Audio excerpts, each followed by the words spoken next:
नमो नमः प्यारे बच्चों, आप सभी का मेरे चैनल में स्वागत है। बच्चों, आज हम छठी कक्षा का 11वां पाठ पढ़ेंगे जिसका नाम है पुष्पोत्सव। पुष्पोत्सव मतलब फूलों का उत्सव यानी कि फूलों का त्योहार। तो चलिए शुरू करते हैं। एकादशः पाठः। उत्सव प्रिय भारत देशः। उत्सव प्रिय मतलब उत्सव को पसंद करने वाला। भारत देश मतलब भारत देश है, यानी कि भारत देश उत्सवों का त्योहार कहा जाता है।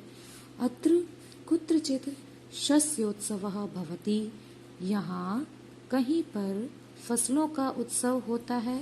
कुत्रचित पशुत्सवः भवति और कहीं पर पशु उत्सव यानी कि पशुओं का उत्सव होता है। कुत्रचित धार्मिकोत्सवः भवति। कुत्रचित च यानोत्सवः।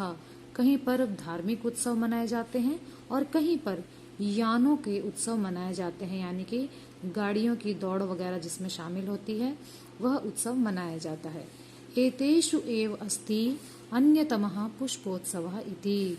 और इनमें से ही, एतेषु मतलब इनमें से, एव मतलब ही, इनमें से ही है एक दूसरा त्योहार। अन्यतम मतलब दूसरा त्योहार पुष्पोत्सव यानी कि फूलों का उत्सव इति, ऐसा। तो इनमें से ही एक दूसरा त्योहार है जो कि है पुष्पोत्सव यानी कि फूलों का त्योहार। और अयम फूल वालों की सैर इति नामना प्रसिद्ध अस्ति। और यह जो पुष्पोत्सव त्योहार है वह फूल वालों की सैर इस नाम से प्रसिद्ध है। देहल्याः मैरोली क्षेत्रे अक्टोबर मासे अस्य आयोजनं भवति। अस्मिन् अवसरे तत्र बहुविधानि पुष्पाणि दृश्यन्ते। देहल्याः दिल्ली में, दिल्ली के महरौली क्षेत्र में अक्टोबर मासे अक्टूबर के महीने में, अस्य इसका, आयोजनम मतलब आयोजन, भवति होता है। दिल्ली के महरौली क्षेत्र में अक्टूबर के महीने में इस त्योहार का आयोजन होता है। अस्मिन् अवसरे, इस अवसर में, तत्र वहाँ, बहुविधानि पुष्पाणि दृश्यन्ते, बहुत प्रकार के फूल दिखते हैं। तो जब ये फूल वालों की सैर होती है तो इस अवसर में वहाँ बहुत सारे रंग बिरंगे फूल दिखाई देते हैं। परम प्रमुखम आकर्षणम तु अस्ति पुष्प निर्मितानि व्यजनानि। लेकिन, परम मतलब लेकिन, प्रमुखम मतलब मुख्य, आकर्षण तो मतलब तो, होता है पुष्प निर्मितानि व्यजनानि, फूलों से बने हुए पंखे।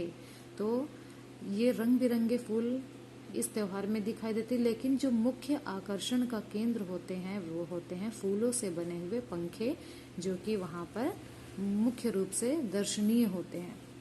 जनाः एतानि पुष्पव्यजनानि योगमाया मंदिरे बख्तियार काकी इत्यस्य समाधिस्थले च अर्पयन्ति। और लोग इन फूलों के पंखों को योग माया मंदिर में बख्तियार काकी की समाधि में अर्पण करते हैं, यानी कि चढ़ाते हैं। वहाँ पे बख्तियार काकी की समाधि है योग माया मंदिर में, और वहीं पर ये फूलों के पंखे चढ़ाए जाते हैं। केचन पाटल पुष्पैः निर्मितानि, केचन कर्णिकार पुष्पैः, अन्ये जपा कुसुमैः, अपरे मल्लिका पुष्पैः, इतरे च गेंदा पुष्पैः निर्मितानि व्यजनानि नयन्ति।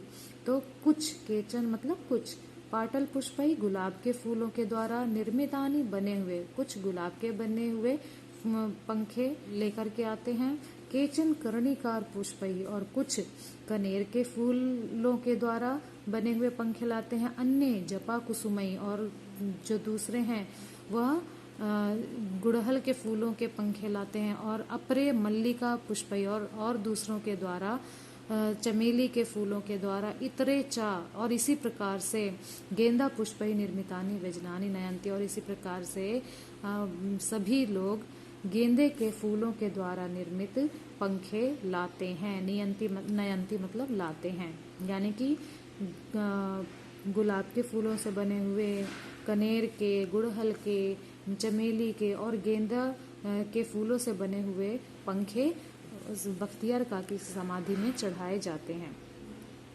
अयम उत्सव दिवस त्रयम यावत् प्रचलति। और यह जो अयम मतलब यह, उत्सव, दिवस त्रयम मतलब 3 दिन तक, दिवस मतलब दिन, त्रय मतलब 3, तो 3 दिन, यावत मतलब तक, 3 दिन तक, प्रचलति मतलब चलता है। यह जो उत्सव है 3 दिनों तक चलता रहता है। एतेषु दिवसेषु पतंगानाम उड्डयनम विविधाः क्रीडाः मल्लयुद्धम चापि प्रचलति।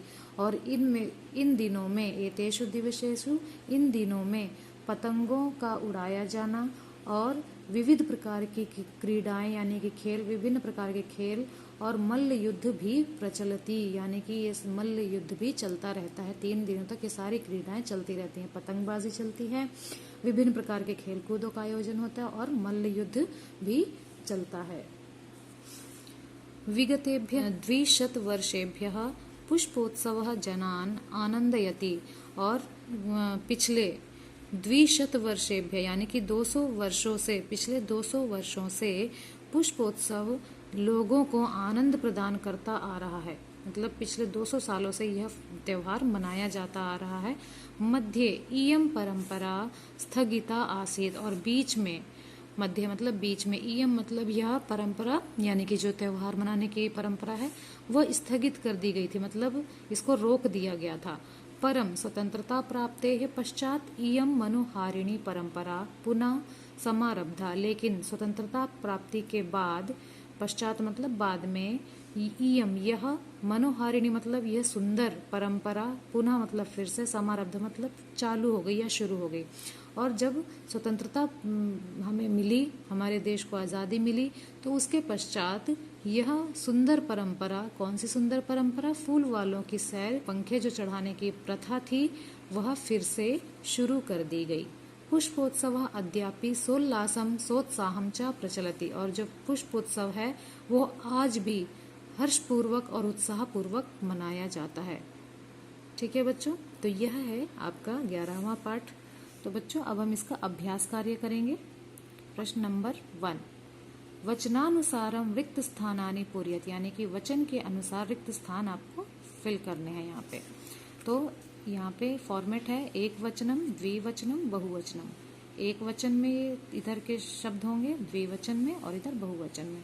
तो यहाँ पे एक उदाहरण दिया हुआ है, मंदिरे, मंदिरयोः, मंदिरेषु। तो इसी तरीके से बाकी के शब्द रूप भी हम लिखेंगे।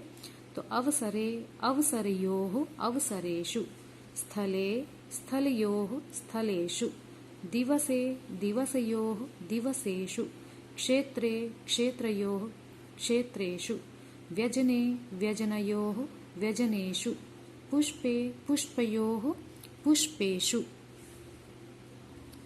प्रश्न नंबर 2, कोष्ठकेषु प्रदत्त शब्देषु समुचित पदम चित्वा रिक्त स्थानानि पूरयत। जो कोष्ठक यानी कि जो ब्रैकेट में शब्द दिए हुए हैं उनमें से जो सही शब्द है वह चुन करके रिक्त स्थान भरना है। तो का पाठ देखिए, बहवः उत्सवाः भवन्ति। बहवः मतलब बहुत सारे, उत्सवा मतलब उत्सव, भवन्ति होते हैं। तो भारत में बहुत सारे उत्सव होते हैं। तो भारत में सप्तमी विभक्ति यहाँ पे आनी चाहिए, तो ये भारते सही होगा। मीनाः वसन्ति, कहाँ रहती हैं मीना मतलब मछलियां वास करती हैं, कहाँ, सरोवर में। तो इसमें भी सप्तमी विभक्ति कौन सा है इसमें, सरोवरे। तो यहाँ पे आएगा सरोवरे। जनाः पुष्पाणि अर्पयन्ति, लोग पुष्प अर्पित करते हैं, कहाँ अर्पित करते हैं, मंदिर में। तो मंदिरे। खगाः निवसन्ति, पक्षी निवास करते हैं, कहाँ निवास करते हैं, घोंसलों में। तो नीडेषु, सप्तमी विभक्ति बहुवचन है। छात्राः प्रयोगम कुर्वन्ति, छात्र प्रयोग करते हैं, कहाँ करते हैं, प्रयोगशाला में। तो ये स्त्रीलिंग शब्द है, सप्तमी विभक्ति में प्रयोगशाला याम हो जाएगा। तो प्रयोगशाला में प्रयोग करते हैं। पुष्पाणि विकसन्ति, फूल खिलते हैं, कहाँ खिलते हैं, उद्यान में, बाग में। तो उद्याने यहाँ पे आपका रिक्त स्थान में आएगा। ठीक है। अब प्रश्न नंबर 3 देखिए, अधोलिखितानि पदानि आधृत्य सार्थकानि वाक्यानि रचयत। ये जो नीचे शब्द दिए हुए हैं उनको लेकर के सूटेबल सेंटेंस बनाने हैं। तो इसको मैच करते हुए हम सेंटेंस बनाएंगे। तो वानराः वृक्षेषु कूर्दन्ति, बंदर पेड़ों में कूदते हैं। सिंहाः वनेषु गर्जन्ति, शेर वन में गरजते हैं। मयूराः उद्याने नृत्यन्ति, मोर बाग में नाचते हैं। मत्स्याः जले तरन्ति, मछलियां जल में तैरती हैं। खगाः आकाशे उत्पतन्ति, पक्षी आकाश में उड़ते हैं। ठीक है बच्चों। अब प्रश्न नंबर 4, प्रश्नानाम उत्तराणि लिखत, यानी कि प्रश्नों के उत्तर लिखने हैं। तो जनाः पुष्प व्यजनानि कुत्र अर्पयन्ति, लोग फूलों के पंखे कहाँ अर्पित करते हैं, यानी कि कहाँ चढ़ाते हैं। तो हमने पढ़ा था लोग, हम इसका उत्तर इस तरह से लिखेंगे, जनाः पुष्प व्यजनानि, कुत्र की जगह हम लिखेंगे योग माया मंदिरे अर्पयन्ति। फिर से बता रही हूँ, जनाः पुष्प व्यजनानि योग माया मंदिरे अर्पयन्ति। नेक्स्ट प्रश्न, पुष्पोत्सवस्य आयोजनम कदा भवति, पुष्प उत्सव का आयोजन कब होता है। तो हम आंसर लिखेंगे पुष्पोत्सवस्य आयोजनम, कदा की जगह हम लिखेंगे अक्टोबर मासे भवति। ठीक है। ग पार्ट, अस्माकं भारत देशः कीदृशः अस्ति, हमारा भारत देश कैसा है। तो हम लिखेंगे अस्माकं भारत देशः उत्सव प्रियः अस्ति। ठीक है। नेक्स्ट प्रश्न, घ पार्ट, पुष्पोत्सवः केन नाम्ना प्रसिद्धः अस्ति, पुष्पोत्सव किस नाम से प्रसिद्ध है। तो हम आंसर लिखेंगे पुष्पोत्सवः फूल वालों की सैर इति नाम्ना प्रसिद्धः अस्ति।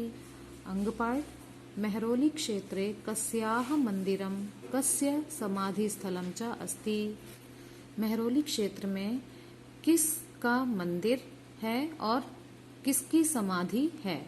तो आप उत्तर लिखेंगे मेहरौली क्षेत्रे योग माया मंदिरे बख्तियार काकी समाधि स्थलम च अस्ति। ठीक है। अब प्रश्न नंबर 5 देखिए, कोष्ठकेषु दत्तेषु शब्देषु उचितां विभक्तिं प्रयुज्य वाक्यानि पूरयत, कोष्ठक में दिए हुए शब्दों में उचित विभक्ति प्रयोग करके आपको वाक्य पूरा करना है।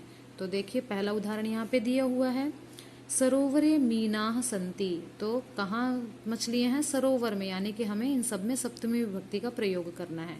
तो सरोवरे आ गया। अब इसी तरीके से का पाठ देखिए, तडाग शब्द है, तडाग मतलब होता है तालाब, तालाब में कच्छपाह मतलब कछुए, भ्रमंती मतलब घूमते हैं। तो तालाब में हम सप्तमी विभक्ति लगाएंगे तो हो जाएगा तडागे। ठीक है। नेक्स्ट, सैनिकाः सन्ति, सैनिक हैं, कहाँ है, शिविर में, तो शिविर में सप्तमी विभक्ति लगाएंगे तो शिविरे। ठीक है। यानानि चलन्ति, यान चलते हैं, कहाँ चलते हैं, राजमार्ग में, यानी कि राजमार्ग में सप्तमी विभक्ति लगाएंगे तो राजमार्गे। रत्नानि सन्ति, रत्न हैं, कहाँ है रत्न, धरा में, धरा मतलब पृथ्वी, तो इसमें सप्तमी विभक्ति लगाएंगे क्योंकि ये स्त्रीलिंग शब्द है, इसलिए यहाँ पे आएगा धरायाम। बालाः क्रीडन्ति, बालक खेलते हैं, कहाँ खेल रहे हैं, क्रीडा क्षेत्र में, तो इसमें सप्तमी विभक्ति लगाएंगे तो क्रीडा क्षेत्रे आएगा। ठीक है। प्रश्न नंबर 6, मंजूषातः पदानि चित्वा रिक्त स्थानानि पूरयत, तो मंजूषा से शब्दों को चुन करके हमें रिक्त स्थान भरने हैं। तो वयम पठामः, हम पढ़ते हैं, कहाँ पढ़ते हैं, विद्यालय में, तो विद्यालय आएगा यहाँ पे। खा पाठ, जनाः भ्रमन्ति, कहाँ घूमते हैं, बाग में, तो उद्यानेषु, लोग बागों में घूमते हैं। नौकाः सन्ति, कहाँ है नौका, नौका मतलब नाव, नाव कहाँ है, गंगा में, तो गंगायाम नौकाः सन्ति। भ्रमराः गुंजन्ति, भंवरे गुंजन करते हैं, कहाँ गुंजन कर रहे हैं, फूलों में, तो पुष्पेषु भ्रमराः गुंजन्ति। फलानि पक्वानि सन्ति, फल पके हैं, कहाँ फल पके हैं, वृक्षों में, दो वृक्षों में, तो वृक्षयोः, सप्तमी विभक्ति का द्विवचन है ये, वृक्षयोः, तो दो पेड़ों में फल पके हैं। ठीक है बच्चों। तो ये थे आपके 11वें पाठ के अभ्यास कार्य। आशा करती हूँ कि आपको समझ आए होंगे।